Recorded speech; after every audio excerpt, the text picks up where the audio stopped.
Hey guys, Karenology here. Get ready because this story is pure chaos from start to finish. It all started on a quiet Saturday morning.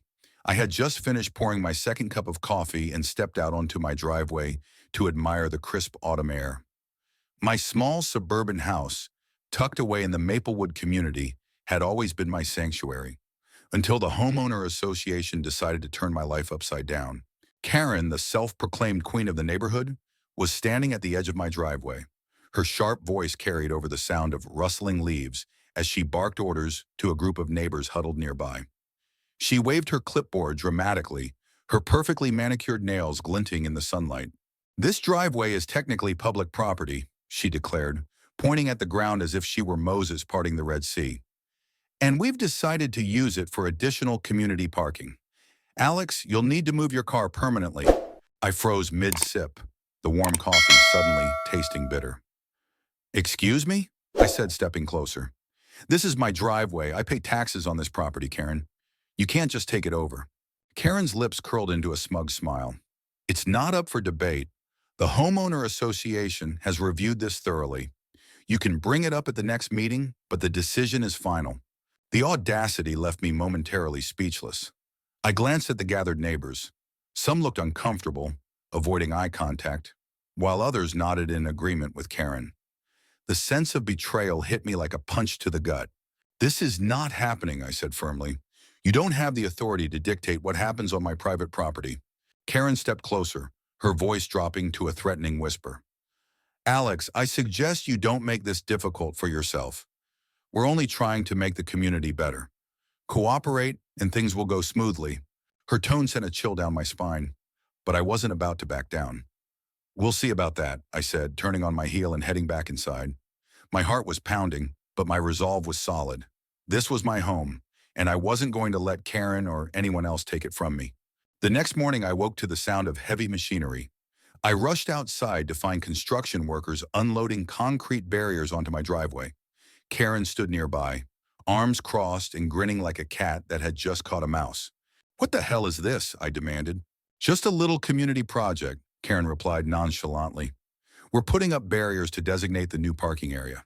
"Don't worry, it'll look great." Rage bubbled inside me. "You can't do this! This is my property!" Karen's grin widened. "Actually, the homeowner association has full jurisdiction over any communal changes. You'd know that if you read the guidelines."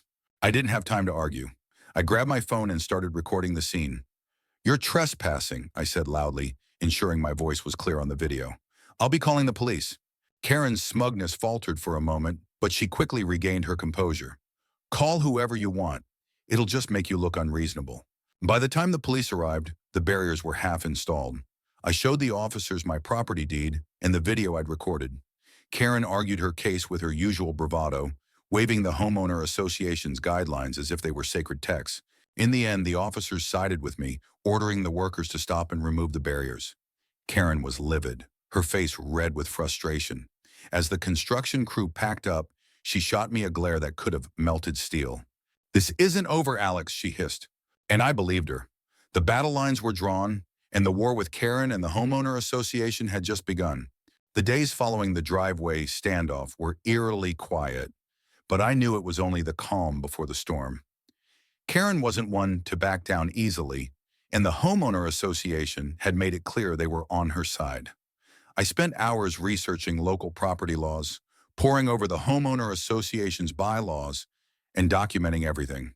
If Karen thought she could intimidate me, she was sorely mistaken. On Thursday evening, I heard a loud knock at the door. Opening it, I found a man in a suit holding an envelope. "Alex Turner?" he asked. "Yes?" "You've been served." He handed me the envelope and walked away without another word. Inside was a lawsuit filed by the homeowner association, claiming I was obstructing community improvements by refusing to comply with their parking plan. My stomach churned as I read through the ridiculous accusations. They wanted damages for hindering community progress and were demanding I pay for the removal of the barriers they had illegally installed. The next morning, I called my lawyer, Sarah Bennett, a sharp and no-nonsense attorney who had helped me in the past. After explaining the situation, she let out a low whistle. "This is blatant harassment," she said. "We'll countersue for damages and file for an injunction to stop any further actions on their part." Sarah wasted no time. By the end of the day, she had filed our response and served the homeowner association with a countersuit. Meanwhile, I decided to take matters into my own hands. I started reaching out to neighbors, hoping to find others who might have had run-ins with Karen or the homeowner association's overreach. What I uncovered shocked me. Several neighbors shared stories of excessive fines for minor infractions, arbitrary rule changes, and Karen's relentless bullying. One elderly couple, the Petersons, told me how they had been forced to repaint their house twice in 1 year because Karen claimed the shade of blue they chose was out of harmony with the neighborhood. "She's a tyrant," Mrs. Peterson said, her voice trembling. "But no one wants to stand up to her. We're all afraid of what she might do." Their fear was palpable, but it only fueled my determination. "You're not alone," I assured them. "We can fight this together." Over the next week, I organized a small group of disgruntled neighbors. We met in my living room, sharing stories and pooling resources. Sarah joined one of our meetings to explain our legal rights and the steps we could take to hold the homeowner association accountable. Karen, of course, caught wind of our gatherings. One evening, as the group was leaving my house, she appeared on the sidewalk, flanked by two members of the homeowner association board. "Conspiring against the community, Alex?" she sneered. "We're exercising our rights," I shot back. "Something you seem to have a problem with."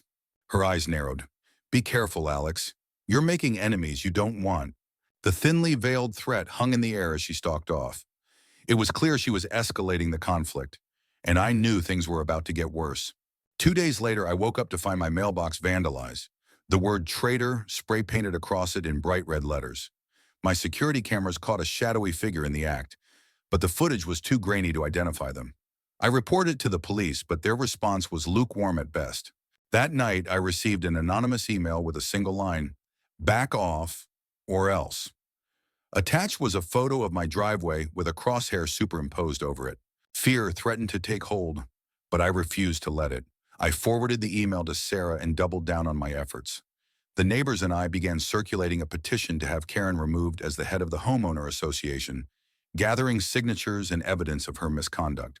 Meanwhile, Sarah uncovered a paper trail linking Karen to a local construction company that had been profiting from dubious homeowner association projects.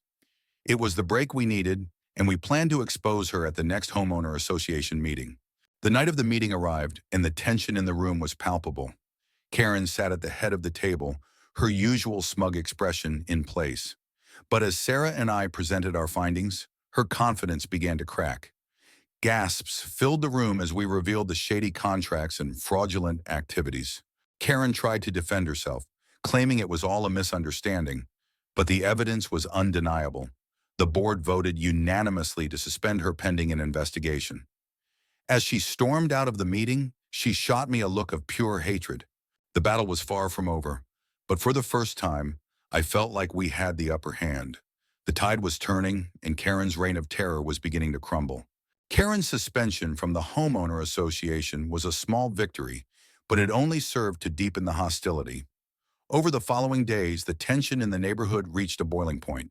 The whispers among neighbors grew louder, and the air seemed charged with anticipation. Karen might have been temporarily removed from power, but her influence was far from gone. One afternoon, as I returned home from running errands, I found a note taped to my front door. It read, "This isn't over. You'll regret this." The handwriting was deliberately messy, but the threat was clear. I crumpled the note and tossed it into the trash, refusing to let fear dictate my actions. The next escalation came 2 nights later. I was awoken by the sound of breaking glass. Heart racing, I grabbed my phone and rushed downstairs. My living room window had been shattered, and a brick lay on the floor surrounded by shards of glass. Attached to it was another note. "Last warning." I called the police, but their response was frustratingly slow. When they finally arrived, they took a report but offered little reassurance. "Could be kids," one officer said with a shrug. I didn't believe that for a second. This was deliberate, and I knew Karen was behind it, even if I couldn't prove it. The following morning, I installed additional security cameras around my property. I wasn't going to be caught off guard again. The neighbors who had joined my fight against Karen began checking in on me more frequently, offering support and sharing their own stories of intimidation. It was clear Karen had allies who were willing to do her dirty work.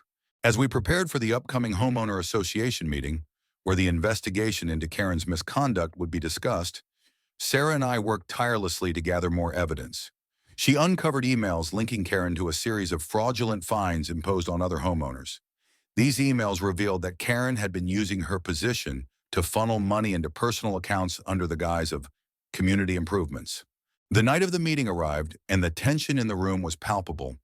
The board members sat at the front, their expressions a mix of determination and unease. Karen, despite her suspension, had managed to rally a small group of supporters who filled one side of the room. Her presence was like a dark cloud, and I could feel her glare burning into me. Sarah began the presentation, methodically laying out the evidence we had collected. Each new piece of information was met with audible gasps and murmurs from the audience. The fraudulent fines, the shady contracts with the construction company, the intimidation tactics, it all painted a damning picture of Karen's reign. When it was my turn to speak, I stood up and faced the room. "This isn't just about me," I said, my voice steady despite the weight of the moment. "Karen's actions have hurt this entire community. She's abused her power and betrayed our trust. It's time we take a stand and reclaim our neighborhood." Karen shot to her feet, her face flushed with anger. "This is a witch hunt," she yelled.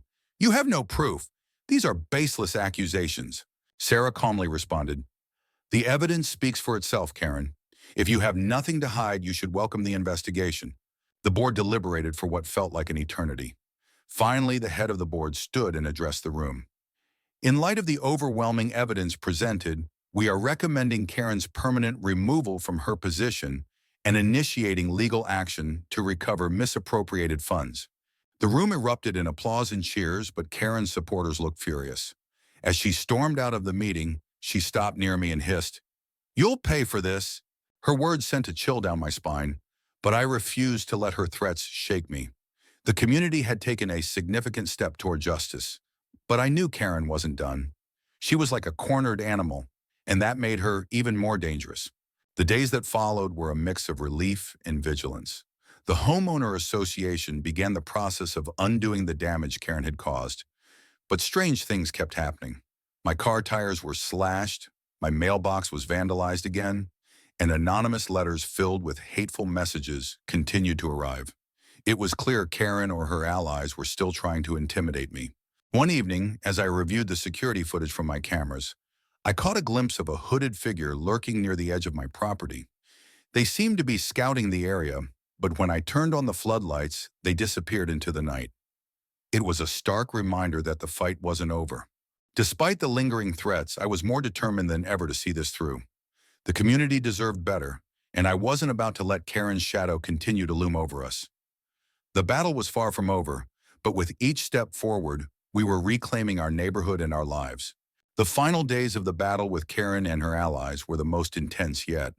While the homeowner association had officially removed her from her position, her presence still loomed over the community like a dark shadow. It seemed she had one last card to play, and she was determined to use it. It started with a letter delivered to my mailbox, an official-looking document stamped with the logo of the county planning department.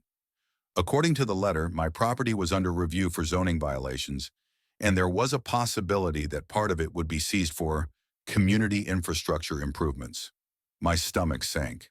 It was clear Karen had managed to leverage her connections in one final attempt to retaliate. I immediately called Sarah, who wasted no time investigating. Within hours, she confirmed my suspicions. The letter was fake. The logo had been copied, and the document had no legal standing. While it was a relief to know this was another one of Karen's scare tactics, it also meant she was willing to stoop to even more desperate measures. That evening, I called a meeting with the neighbors who had stood by me throughout the ordeal. Together, we devised a plan to expose Karen's latest scheme. Sarah suggested involving the local media to shine a light on the situation, and we began gathering every piece of evidence we had collected over the months.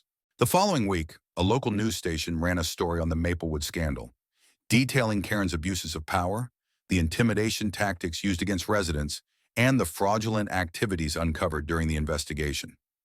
The story featured interviews with me, Sarah, and several brave neighbors who shared their experiences. The community's dirty laundry was aired for all to see, and Karen's reputation was in tatters. But Karen wasn't done. 2 nights later, my house was vandalized. Someone spray-painted the word liar across my garage door and shattered the security cameras I had installed. The police were called again, but their response was the same as before. Sympathetic, but ultimately ineffective. I decided to take matters into my own hands. Using the remaining functional cameras and some help from tech-savvy friends, I upgraded my security system, installing hidden cameras and motion sensors around my property. It wasn't long before they paid off. Late one night, the cameras caught footage of Karen herself sneaking onto my property, accompanied by two of her most loyal supporters. They were carrying cans of paint and tools, clearly planning another act of vandalism. As soon as they stepped onto my driveway, the motion sensors triggered the floodlights and a loud alarm blared through the night. The three of them froze like deer in headlights before scrambling to escape. The footage was undeniable.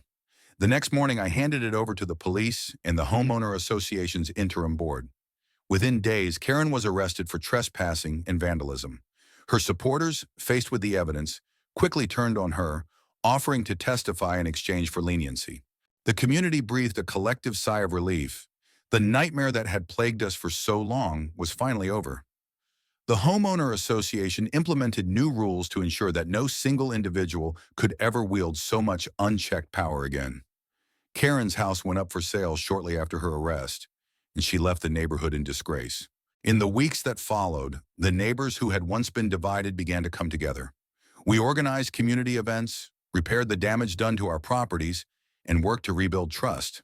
It wasn't easy, but it was worth it. As for me, I finally had my peace. The driveway that had sparked the conflict was once again mine and mine alone. Standing there one quiet morning, I couldn't help but feel a sense of triumph. I had stood up to Karen, to the homeowner association, and to the fear they had tried to instill in me, and I had won. The battle had been long and exhausting, but it taught me a valuable lesson. When you fight for what's right, even against overwhelming odds, justice can prevail. Maplewood was no longer just a neighborhood. It was a community, and one I was proud to call home.